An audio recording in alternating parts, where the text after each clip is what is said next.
Carlos, I want to try something. You ready? Let's see if this works out better. I know this is the third week in a row, but so I worked out this morning.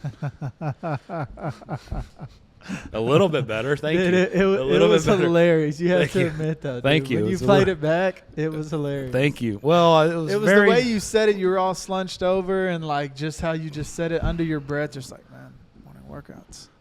Morning workouts, dude. What was really funny was all the people that wanted to comment and laugh at me, with you at me. Were they laughing with me? Yeah. Man, shout out to those people, man. Well, whoever you are. That's okay. God bless you. Then you will know the truth, and the truth will set you free. Do you believe in life after addiction? You better believe it. Now, the host of Life After Addiction. Yes, sir. Welcome back, baby, to another episode of Life After Addiction. A little bit better. Appreciate it. This time it wasn't a belly laugh. It was more of just a laugh from up top. But maybe we'll get better. But, yeah, hit the bike again this morning. Not that anyone cares. Today, what are we talking about? We are talking about 10 stats or 10 truths about addiction that will shock you. We think will shock you. If you're in this space, you probably have heard some of these. But, yeah, some of these, man, are just it's real, it's true, and it's like, golly, it's gut-wrenching. Yeah. Before we dive in, thank you for those that have become members. A member, I think, is $2.99 a month. You get a few perks, like you get a percentage off of all of our merch and stuff like that. But really, you're just sewing into a ministry that Chitty and I believe in, that we feel called to do. And we've had amazing feedback about how this helps. I believe there's a drug court that watches these, and I wish I could remember to give them a shout-out.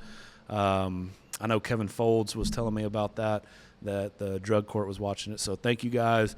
Become a member. We have the spices. They're almost gone. We have Get Them to the Cabin on Fire, which is a kind of a spicy spice that goes on everything, and then a peppered lime that I think goes on everything. And I'm a hot, spicy guy, but the peppered lime is my favorite. So get those while they last. Yep.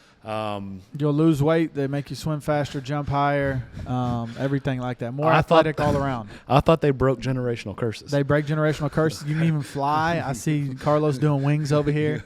You can fly if you eat enough of it. Yeah. So. Well, it's got special mushrooms in it. No.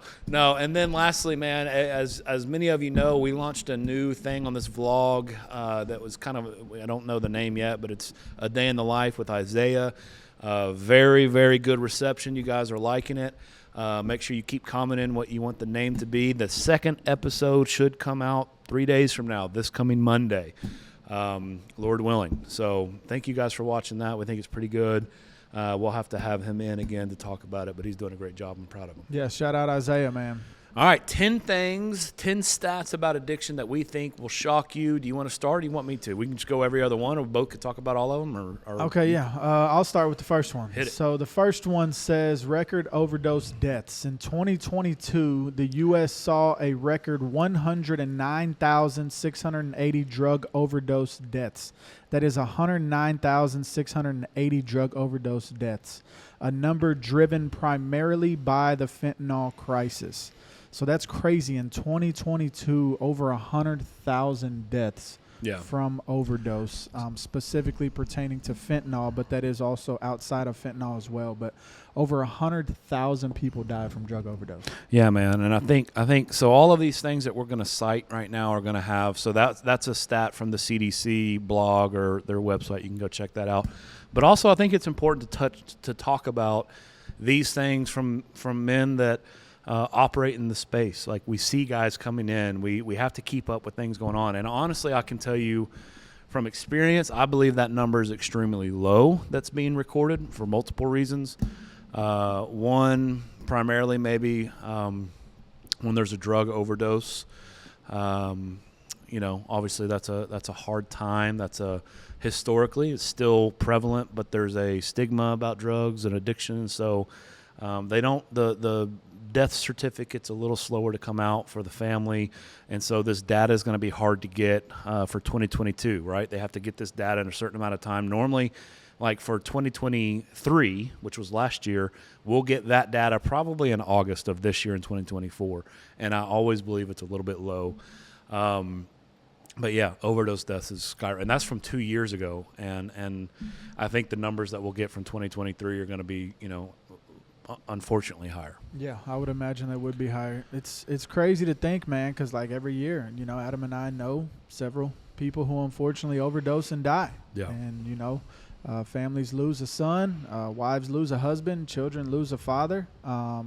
Obviously, we're in the men's addiction recovery space, so we see that more so than women, but it happens with women as well. And I did a funeral for a 26-year-old woman 2 months ago, man, and her I don't even think her daughter, her like 6-year-old daughter's on the front row and trying to understand that it's gut wrenching, man. I'll never forget a couple of the funerals I've been to in the last few years, watching their children specifically at the funeral. Yeah. It is an undescribable feeling, and I could only imagine, the pain and heartache of a child who loses their mother or father due to a drug overdose. And that's why we do what we do, though, to let people know there is a way out. You don't have to succumb to this. You're not stuck. You're not trapped. The Lord has provided a way of escape, and that's why we do this podcast, to let people know that there's hope in Christ. There is freedom to be had in a personal relationship with Christ, that there is a way out. Talk to a loved one, talk to a pastor, go to a church, get the help you need. There's a statistic we're going to talk about at the end that talks about how few people actually get the help they need. Yeah. So the next stat, we're going to go number 2, the pandemic impact. I can't say that word without shamelessly plugging our documentary. So we're going to give you some stats about how the pandemic in 2020 that changed the world, how that affected people. But at that time, to go along with this stat, we created a documentary. So here's the stat. Drug overdose deaths. They spiked during and alcohol-related deaths and suicide-related deaths, which we don't have those stats up. But deaths from substance abuse, being alone, skyrocketed in 2020 and 2021. If you remember, man, only places that were allowed to work at that time to leave the house was if you were considered essential. If you go back and think, man, that was a scary time, especially early on when we didn't know what was really going on. We only knew what we could be told. I think my wife brought up, this was last month, maybe it was this month, but she had a reminder of 2 weeks to curve to whatever the curve. At one point, we were supposed to all stay at home for 2 weeks, and that turned into some crazy things. But the stat is 200,000 lives lost in 2020, and that's from drug overdose alone. I believe, again, that stat is low. That does not include alcohol. It does not include suicide. And if someone overdoses and they believe it's intentional, they'll probably chalk it up as a suicide, not a drug overdose death on the death certificate. So that's 2020 and 2021 combined. Correct. 200,000 lives. So you even see in that sense, it's going up. 10,000 more overdose deaths last year. Yeah. And so what we did is we made this documentary because I think we saw early on, hey, we can't take our eye off of this thing, man. Yes, the COVID 2020 pandemic was real. It was serious. Yeah. But what we were talking about, if you watch the documentary, I can't remember, we just watched it again for the first time, which was pretty awesome. Yep. I think one pastor said a stat that in his area, and he looked at his watch, and he's like, hey, in this county, we've had 20 people die from COVID, and it's so real, and that's real. But at the same time, we've had 200 die of drug overdose in our town. And so it's like, hey, let's keep the eye on this thing. This thing is real. And we're going to talk about some more stats later. But, yeah, anytime you isolate, anytime you don't have community, that's why one of our pillars is fellowship, right? God created us to be in community. He saw that man was alone, and it was not good, he said. That was pre-fall. That was Genesis before Genesis 3. So everything, there was no sin, and man being alone, not in community, was not good. And so I think that's a message if you're out there struggling and you find yourself isolating. Take a lesson from our recent past. Man, you got to get out. You got to fellowship. That is a very strong tool, a strong pillar that we teach. You can't isolate. You have to be in community because that's how we were designed. Amen. Okay, number 3, it says youth impact. This says 1 in 2 people over the age of 12 have used illicit drugs at least once. And that's according to the NCDAS. 70% of users who try an illegal drug before age 13 develop a substance abuse disorder within the next 7 years compared to 27% of those who try an illegal drug after age 17. So obviously, people who struggle with substance abuse disorder, if you've tried it before the age of 13, is 70%. And if you've tried it after the age of 17, is that what, trying a legal drug after the age of 17, it's 27% who end up struggling with substance abuse disorder. The NCDAS is the National Center for Drug Abuse Statistics. That's where that one comes from. When was the first time you tried alcohol, drugs, anything like that? Was it before age 13 or after? For me, it was after, man. I think I'm one of the rare ones. I kind of went wild when I went off to college. Okay. Yeah, I was kind of I played sports. That's right. He made a joke earlier. I asked him if he had seen a movie, and he goes, I played sports. I don't watch movies. And then later he came back and, that's my favorite movie. But I played sports. I was, honestly, I had I think a healthy fear of my father. Yeah, likewise. Yeah. And so I did not really start living wild in this way. I could look back now and see, like in high school and stuff, I was filling a void, but with people's approval.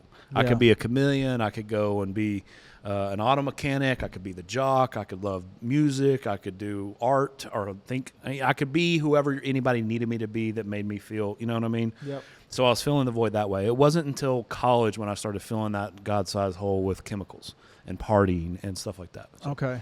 Yeah, I would say, how old are you 8th grade going into 9th grade? Like 14? Sounds right. Something like that, Yeah, right? 14, 15, yeah. Yeah, so I was probably around there. So I would have been just after 13 as well. But it's crazy, man. I know several of my buddies have kids, and it's like, man, I was just talking to one of our staff members the other day. His daughter's in middle school, and she's hearing about drugs and people drinking and vaping and all these different things. And it's like, man, these kids are 13, 12 years old being, seeing drugs and vapes and cigarettes and alcohol while they're at school. It's crazy. I feel like it wasn't as predominant back when I was in middle school. I mean, I knew some kids who smoked weed and maybe drank every now and then, but I feel like it's more prevalent in that age group nowadays. Yeah. So listen to this. I know firsthand. We actually have some. This isn't made for kids. We have to check that box for YouTube. These videos are not made for kids, but I know there are some youth. We did a youth conference. Yeah. And I know some of my friends' kids that are watching this. So hear this real quick. One, it's crazy that 50% of people over age of 12 have used illicit drugs at least once. And that goes from anything of like grandma, back in college one time, I hit the devil's lettuce, so that probably works there. But here's the real stat. 70% of users who try an illicit drug before the age of 13, listen, kids, man, parents, tell your kids, warn them. 70% of them, 70% who have tried an illicit drug before the age of 13 are 70% develop a substance abuse problem, an addiction problem, meaning they need to go to rehab, they need to go to detox. 70%, and that's within the next 7 years.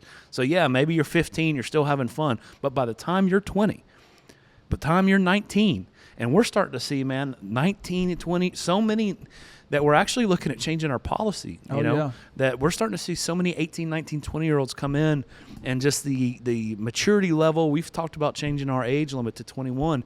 But, yeah, that's an interesting thing. We are seeing more and more 18, 19, 20-year-olds come into our program, 70% more likely to develop an addiction if you try an illicit drug before the age of 13. That's interesting.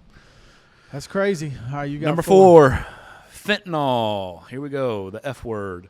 Synthetic opioids, mainly fentanyl, were involved in 70% of all overdose deaths in 2021. I want to say that the stat we said before, that was 109, I think it said drug overdose, but I think that stat maybe was just opiate overdose. This 70% of all overdose deaths in 2021 were from fentanyl. That's cocaine laced with fentanyl, weed laced with fentanyl, obviously opiates laced with fentanyl, heroin laced with fentanyl.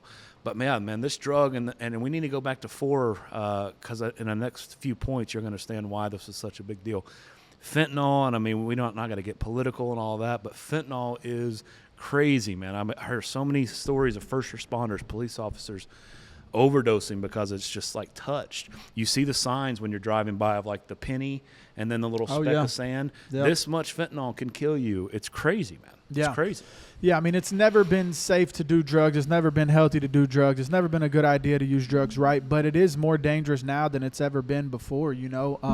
I overdosed on fentanyl, not even knowing that the heroin I was buying was laced with fentanyl in 2017, and ended up overdosing and waking up in a hospital with the doctor telling me I should be dead. And so, man, it didn't used to be like that back in the day. You know, years ago, whenever you would buy an illicit substance, there wasn't, you know, a huge risk that you could just drop on the spot and die. Like I said, don't hear me. It's never been a good idea. It's never been wise to use drugs. In no situation is it ever a good idea or healthy for you to do. But, man, I can't tell you. I really don't even know how many people I know that have died from drug overdose. Like, I couldn't even count. I forget some people that have, because it's been so many. And then somebody will mention someone's name, like, Yeah. hey, do you remember so-and-so? And it's like, oh, wow. And that's sad, man. That's a sad reality that every year, like, that total just keeps getting added onto. And I forget, oh, yeah, I remember coaching that guy. Oh, yeah, I remember a class where that dude spoke up. Oh, yeah, I remember. And, man, it's just sad. It's so lethal nowadays. Every time you use, it could be your last. You have no idea when that last use could just take your life. Yeah, and this isn't scare tactic. This is No. stats. It's reality. This stat was from the Commonwealth Fund, is where we got this data from about the fentanyl. But we probably didn't even have to quote that. I think enough people have heard about fentanyl now. But it's crazy. It's coming through into this country. It's killing people. And I almost want to use. We should probably talk about that stat now, but we'll wait. We'll come back and hammer it. Once you hit this from Samsha. This Okay. stat. All right. Number 5, methamphetamine use. It says methamphetamine use increased significantly with 2.5 million people reporting use in 2022, a rise from previous years. And this was a stat from the Substance Abuse and Mental Health Services Administration. Samsha. So 2.5 million people reported using methamphetamines in 2022. Which is probably the most recent data, because like I said, data comes out for 23 will probably come out in August, September. But honestly, again, it's probably low. If you were taking a survey and they asked you if you had done meth, I think the chances are probably higher that you say no than yes, even if you've done Correct. it. So I would imagine, but that is, man, methamphetamine, it's on the rise. Drugs on the rise. This is a serious situation. That's crazy to think. Most people have probably never even seen meth. You know, they've heard about it and they see the pictures of people on the jail apps or whatever with, you know, no teeth and skin and bones. But 2.5 million people admitting it in 2022, which is the most recent data. I don't know. I don't want to throw that's the data. That's the facts. Samsha, we can report. That's our source. I mean, is it safe to say that maybe that number could be double Yeah, easily? I would say so. I'm curious to know what it was in 2021 as well. How much of an increase that was, because it says increased significantly. So, Yeah. and I would imagine these are all going to continue to trend up. Yeah. Unfortunately. Yeah. So number 6, alcohol use. Approximately 28.6 million people aged 12 or older had an alcohol use disorder in 2022, according to SAMHSA, again, which is the Substance Abuse and Mental Health Services Administration. 28.6 million people ages 12 and older had a substance abuse disorder. So not just, 28.6 million people in 2022 said they had a drink of alcohol. They had a substance abuse disorder, SUD. Man, that's wild. So, I mean, when you're talking about these numbers and these overdose deaths and the forgotten pandemic and how big of a problem this is, those numbers we were stating earlier didn't include alcohol. Now imagine, so you go from, let's just say, liver disease, car accidents, health. I mean, we see, especially gentlemen in their 50s, 60s, 70s that come in that have been drinkers their whole life. They're just decrepit, man. Their bodies have shut down on them. They can barely walk. Yeah. Their livers are ate up, man. Their kidneys, their skin, their whole health, their physical health is like in the dumps because of this. And so I don't even know where to start. Yeah, I mean that's crazy. That's crazy. 28.6 million people in 2022. What's the population of the U.S.? Do you know? Like 330 million or something? I want to say 2. Ooh. Oh, 333.3 million. Ooh. In 2022. Yeah, this was 2022. Yeah. So that's crazy, though, man. I'm not a percentage guy. You're a math guy. 28 million of 330 million. 28. What percentage is that? Would be 14. Would be 7%. Do it for me. which- 7, 8, 9% is my guess. Which is crazy to think, man, that 7% of the U.S. population struggles with alcohol. 11%. disorder. That's 11%? Yeah. Gosh. Almost 12%. Almost 12% of the U.S. population in 2022 struggled with alcohol use disorder. Sud. Yeah. That is crazy, man. Like, that is a crazy statistic when you think about that. And, yeah, like you said, these numbers are probably even on the low end. I would guarantee you they're certainly not on the high end. Yeah. And that is, man, that is mind-boggling to think, especially when you think of functioning alcoholics, because there is millions of those, millions of functioning alcoholics that don't see themselves as having a problem because they're able to maintain and pay their bills and keep a job and so on and so forth. Yeah. And then number 7, opioid use disorder. About 2.5 million people in 2022 said that they had a substance abuse disorder, or opioid use disorder, OUD. Again, that number is way low for both. I mean, if I think someone, because here's why: if you are if you have a prescription to an opiate, and you know deep down somewhere, man, you can't come off of this, but a doctor's prescribing it to you. Are you going to say that you have an opioid use disorder? No, a doctor's giving it to me. I'm supposed to be doing this. This is what the system's telling me to do. And so, yeah, I mean, 2.5 million people. So now you add to that 12%, right? Now you're at 31 million people. That's crazy, man. That's crazy. Yeah, 2.5 million people with opioid use disorder seems extremely low, but Yeah. we'll take the. Are you sure that was the statistics right number? for what they're worth? I would imagine 20 million easily, but Easily.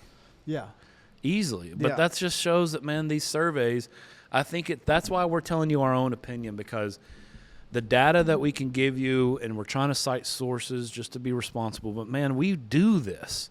And I think the younger generation, and I would consider him and myself kind of in that generation, I'd say 50 and below, 45 and below, the number of opiate users and opiate use disorder has to be more than that.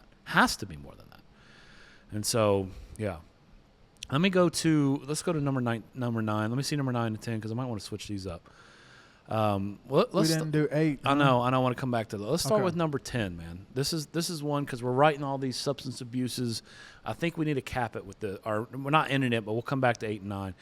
Talk about the treatment gap. Okay, so number 10, 8, however you want to describe it. So this is the treatment gap. Only about 1 in 10 Americans with substance use disorders receive the treatment that they need. Only 1 in 10 Americans receive the treatment that they need from substance use disorders. That is crazy. That's a statistic Dr. Daigle mentions a lot whenever he does his class, addictionology class, with the guys in the program. Yeah. 1 in 10 get the help that they actually need. After we just told you 28 million struggle with alcohol use disorder, 3 million almost struggle with opioid use disorder. Over 2 million people admitted to using methamphetamine in 2022. All these numbers, and only 1 in 10 Americans of all these people get the treatment that they need, which is crazy. That's a statistic from the Oregon Public Broadcasting. Yeah, there's no way that the same amount of people that did meth did opiates. No chance. Well, I guess that was just using meth, not a use disorder. But if you're using meth, you have a use disorder. Like that. I mean, that goes hand in hand. There's not an occasional meth user out there. I have been told meth is one of those drugs that you can become dependent or addicted to with one use. Yeah. But let's start doing the math. So the number he said is 1 in 10.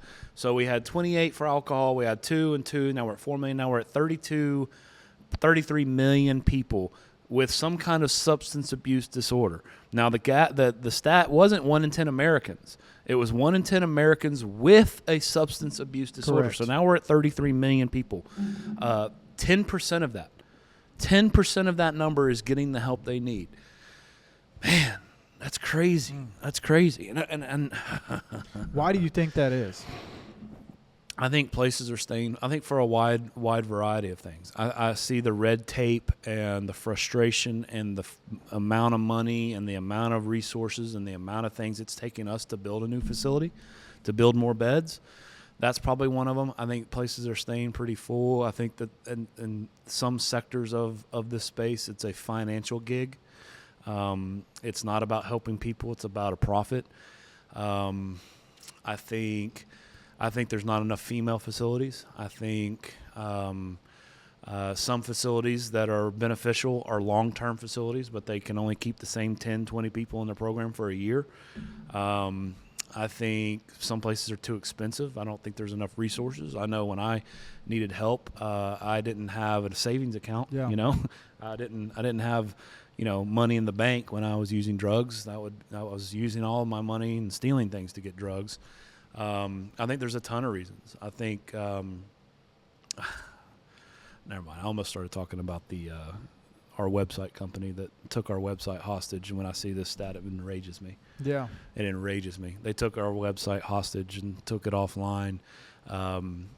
And to see that only 1 in 10 Americans are getting help. So they took one more resource away from the internet for a period of time. Oh, I shouldn't. That's going to be a rabbit trail for me. Sorry. Yeah, no, I would say it encompasses a lot. And I also think one of the main reasons is because of what the world tells you, that once an addict, always an addict. Yeah. Well, why would I seek Yeah. to get help? What is the point in going to the best treatment facility in the world, even if I can afford it, if once an addict, always an addict? If I'm always going to be stuck and I'm always going to be trapped and I'm always going to have this disease that's incurable, but, the best life you can have is a life of remission, but it's always going to rear its head at some point. And that's hopeless. That's hopeless. What's the point in even trying if this is just who I am and who I'll always be? There is 0 point in me trying to get quote unquote help because I'm stuck. I'm trapped. This is who I am.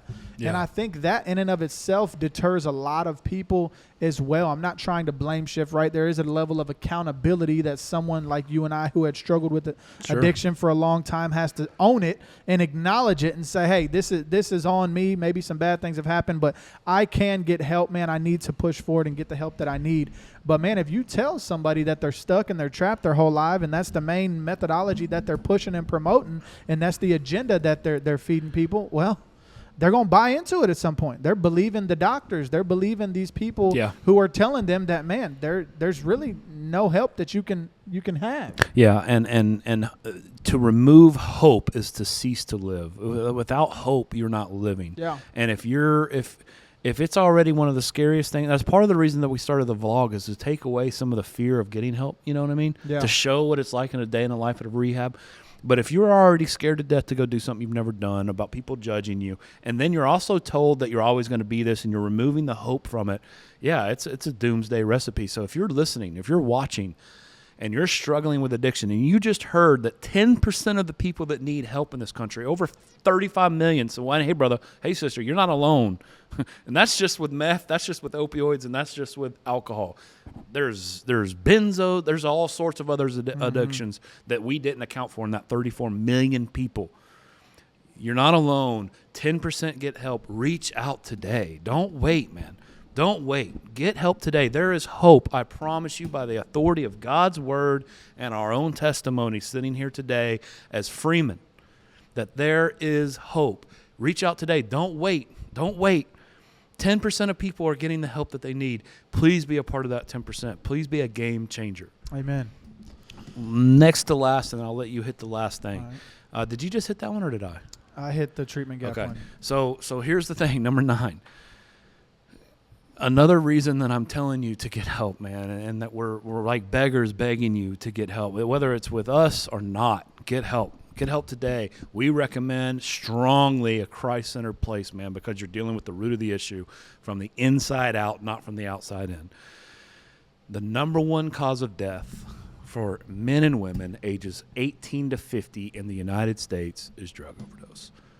I'll say it again. The number one cause of death in the United States for men and women ages 18 to 50 is drug overdose.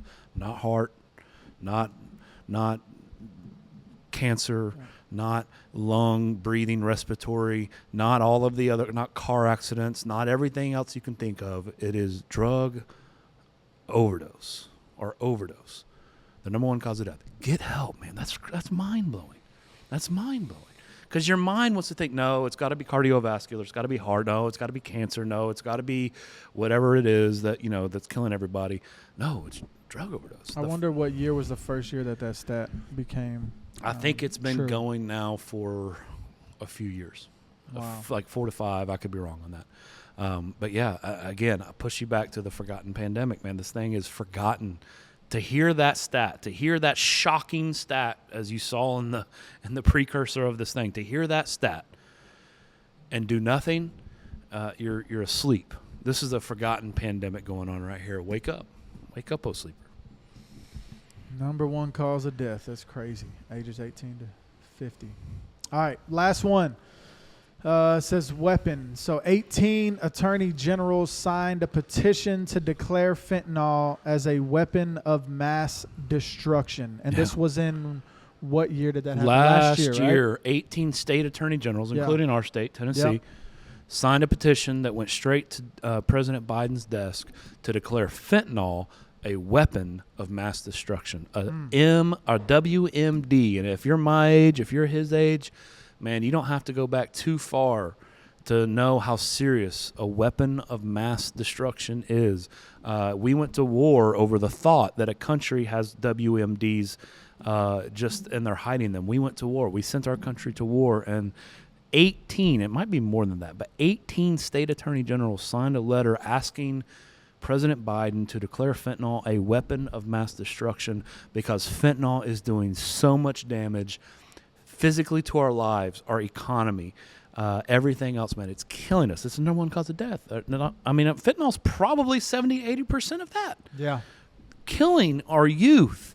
And so to ask a president to declare something a WMD, a weapon of mass destruction, think of the outcome. Think of why. Think of what happens if someone's caught with fentanyl. Think of what happens to other countries when they try to smuggle fentanyl into our country. That's a big deal, and most people didn't even know that. It's crazy. It's crazy to think about. I mean, even just think about 5 years out from now, the millions and millions and millions of deaths that are going to be due to fentanyl overdoses. Like millions, like over 10 million. It's going to be absolutely crazy. It's insane. So, yeah, those are 10 truths about addiction that will shock you. If you haven't heard those, it is concerning. And that is all the more reason to get the help that you need today. The Bible says today is the day of salvation. Well, in this situation, today is the day that you call somebody to get the help you need. You need help. You know you need help. You've known that for a long time.